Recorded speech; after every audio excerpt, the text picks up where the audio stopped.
जन्म लेने वाले के लिए मृत्यु उसी प्रकार निश्चित है जितना कि मरने वाले के लिए जन्म लेना। इसलिए इस विषय पर शोक मनाना व्यर्थ है। गीता में कहा गया है, जो इंसान किसी की कमी को पूरी करता है वो सही अर्थों में महान होता है। तुम्हारे साथ जो हुआ वो अच्छा हुआ, जो हो रहा है वो भी अच्छा है, और जो होगा वो भी अच्छा होगा। गीता के अनुसार जिंदगी में हम कितने सही हैं और कितने गलत हैं, ये केवल दो लोग जानते हैं, एक परमात्मा और दूसरी हमारी अंतरात्मा। जीवन का आनंद ना तो भूतकाल में है और ना भविष्यकाल में, बल्कि जीवन तो बस वर्तमान को जीने में है। जब तक शरीर है तब तक कमजोरियां तो रहेगी ही, इसलिए कमजोरियों की चिंता छोड़ो और जो सही कर्म है उस पर अपना ध्यान लगाओ।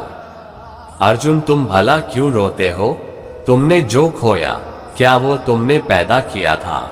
आज जो तुम्हारा है वो कल किसी और का होगा, क्योंकि परिवर्तन ही संसार का नियम है।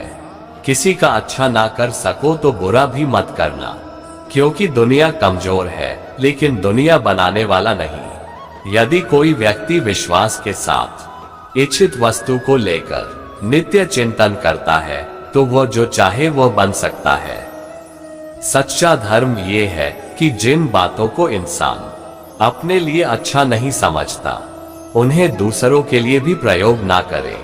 कोई भी व्यक्ति अपने विश्वास से बनता है, वह जैसा विश्वास करता है उसी अनुरूप बन जाता है। मन अशांत है और उसे नियंत्रित करना कठिन है, लेकिन अभ्यास से इसे वश में किया जा सकता है। मेरे लिए समस्त प्राणी समान है, ना तो कोई मुझे अत्यधिक प्रिय है और ना ही कम, लेकिन जो मेरी भक्ति पूरे मन से करते हैं मैं सदैव आवश्यकता पड़ने पर उनके काम आता हूँ। मन की शांति से बढ़कर इस संसार में और कोई भी संपत्ति नहीं है। जो मनुष्य फल की इच्छा का त्याग करके केवल कर्म पर ध्यान देता है वो अवश्य ही जीवन में सफल होता है। कोई भी इंसान जन्म से नहीं बल्कि अपने कर्मों से महान बनता है। अपना, पराया, छोटा, बड़ा इत्यादि को भूलकर ये जानो कि ये सब तुम्हारा है और तुम प्रति एक के हो।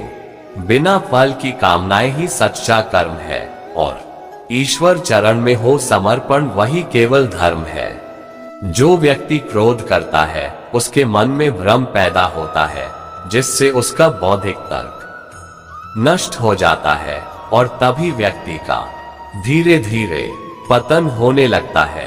गीता में लिखा है, जब इंसान की जरूरत बदल जाती है तब इंसान के बात करने का तरीका बदल जाता है। इस संपूर्ण संसार में अपकीर्ति मृत्यु से भी अधिक खराब होती है। सदैव संदेह करने वाले व्यक्ति के लिए प्रसन्नता ना तो इस लोक में है और ना ही कहीं और। जीवन में सफलता का ताला दो चाबियों से खुलता है, एक कठिन परिश्रम और दूसरा दृढ़ संकल्प। जो मन को नियंत्रित नहीं करते उनके लिए वह शत्रु के समान कार्य करता है। कठिन परिश्रम से बचने के लिए व्यक्ति को भाग्य और ईश्वर की इच्छा जैसे बहानों के बजाय चुनौतियों का सामना करना चाहिए। गीता में कहा गया है कि कोई भी अपने कर्म से भाग नहीं सकता, कर्म का फल तो भुगतना ही पड़ता है। मनुष्य को अपने कर्मों के अच्छे और बुरे फल के विषय में सदैव सोचकर चिंताग्रस्त नहीं होना चाहिए। मनुष्य अपने विश्वास से निर्मित होता है, जैसा वह विश्वास करता है वैसा वह बन जाता है। जो मनुष्य प्रतिदिन खाने, सोने और आमोद प्रमोद के कार्यों में लिप्त रहता है वह नियमित तौर पर योगाभ्यास करके समस्त क्लेशों से छुटकारा पा सकता है। जब इंसान अपने काम में आनंद खोज लेता है तब वे पूर्णता प्राप्त करता है। श्रीमद् भागवत गीता का मुख्य उद्देश्य मानव कल्याण करना है।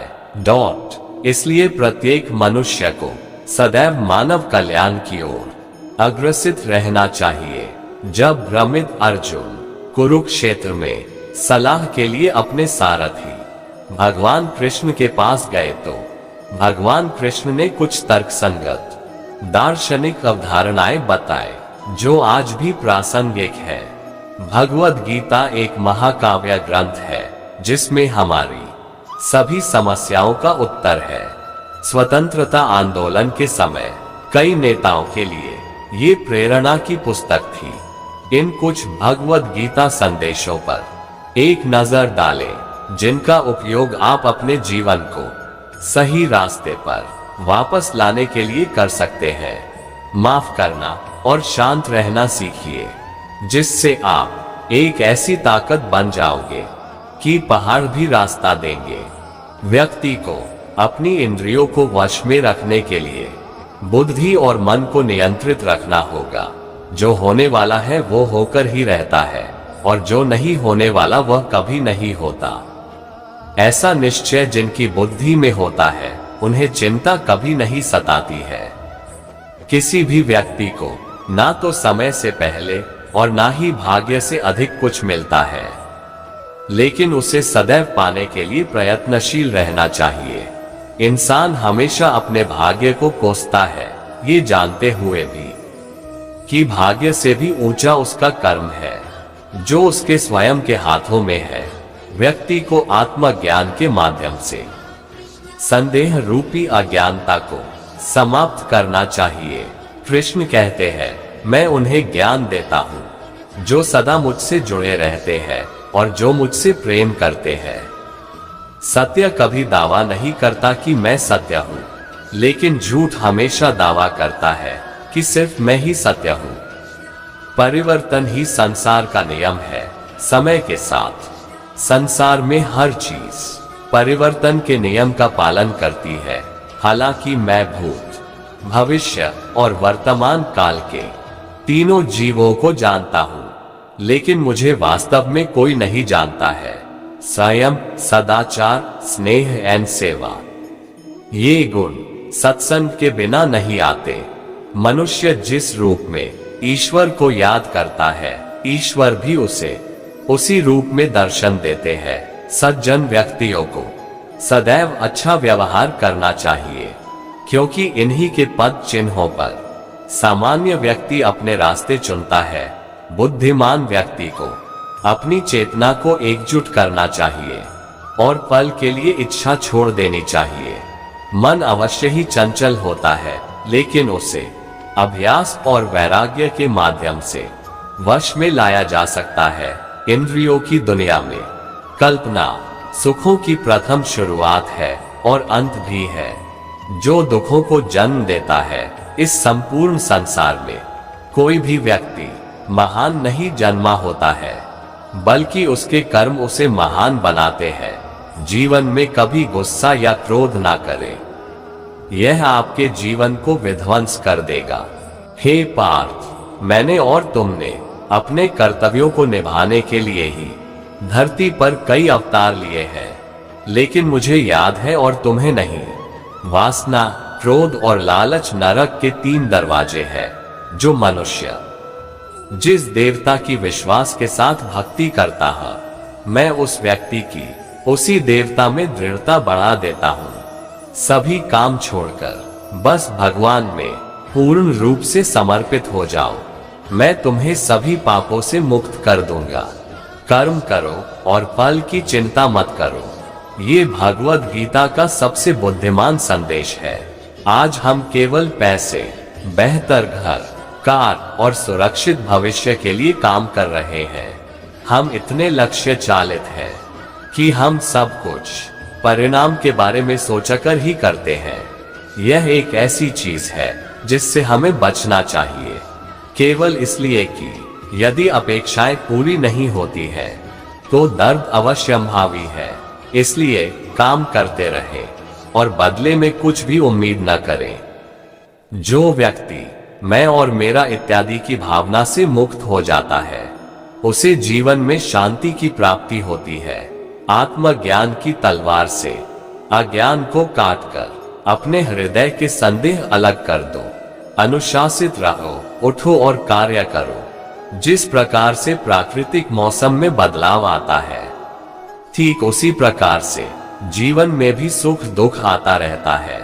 वह कभी स्थायी नहीं रहते हैं। इस जीवन में ना तो कुछ खोता है, ना ही व्यर्थ होता है। जो लोग परमात्मा को पाना चाहते हैं, वो ब्रह्मचर्य का पालन करते हैं। भगवान श्री कृष्ण कहते हैं कि मैं इस संसार की सुगंध हूँ, अग्नि की ऊष्मा हूँ और समस्त जीवित प्राणियों का आत्म संयम हूँ। बुद्धिमान व्यक्ति कभी भी कामुक सुख में आनंद नहीं लेते हैं। वह सदैव मोक्ष की प्राप्ति में लगे रहते हैं। वो व्यक्ति जो सभी इच्छाएं त्याग देता है, उसे शांति की प्राप्ति होती है। संपूर्ण संसार में जब अधर्म और पाप बढ़ता है, तो मैं धर्म की पुनः स्थापना के लिए धरती पर अवतार लेता रहता हूँ। जैसे अंधेरे में प्रकाश की ज्योति जगमगाती है, ठीक उसी प्रकार से सत्य की चमक भी कभी फीकी नहीं पड़ती है। इसलिए व्यक्ति को सदैव सत्य बोलना चाहिए। मैं सभी प्राणियों के हृदय में विद्यमान हूँ। जो व्यक्ति मृत्यु के दौरान मेरा नाम लेता है, वह सदैव मेरे ही धाम को प्राप्त होता है। इसमें कोई शक नहीं है। ऐसा कुछ भी नहीं, चेतन या अचेतन, जो मेरे बिना अस्तित्व में रह सकता हो। परिवर्तन ही इस संपूर्ण संसार का नियम है। इसलिए व्यक्ति को कभी भी अपने वर्तमान पर घमंड नहीं करना चाहिए। जिसने जन्म लिया है, उसकी मृत्यु निश्चित है और मृत्यु के पश्चात पुनर्जन्म भी निश्चित है। मनुष्य का संपूर्ण शरीर 5 तत्वों से मिलकर बना है: अग्नि, जल, वायु, आकाश और पृथ्वी। और अंत में उसके शरीर को इन्हीं 5 तत्वों में ही विलीन हो जाना है। व्यक्ति को अपने आप को सदैव ईश्वर को समर्पित कर देना चाहिए। तभी वह दुखों, चिंता और परेशानियों से मुक्त रह सकता है। प्रत्येक बुद्धिमान व्यक्ति को क्रोध और लोभ त्याग देना चाहिए, क्योंकि इससे आत्मा का पतन होता है। तुम बिना किसी कारण के चिंता करते हो और बेवजह ही घबराते हो। तुम तो आत्मा हो, जिसे ना तो कोई मार सकता है और ना ही जला सकता है। यही जीवन की सच्चाई है, जिसे प्रत्येक व्यक्ति को जानना चाहिए। न तो ये शरीर तुम्हारा है और न ही तुम इस शरीर के मालिक हो। ये शरीर 5 तत्वों से बना है: आग, जल, वायु, पृथ्वी और आकाश। एक दिन ये शरीर इन्हीं 5 तत्वों में विलीन हो जाएगा। आपको ये जानकारी अच्छी लगी हो तो एक लाइक कर दे और इसी तरह की जानकारी के लिए चैनल को सब्सक्राइब करना ना भूलें। धन्यवाद।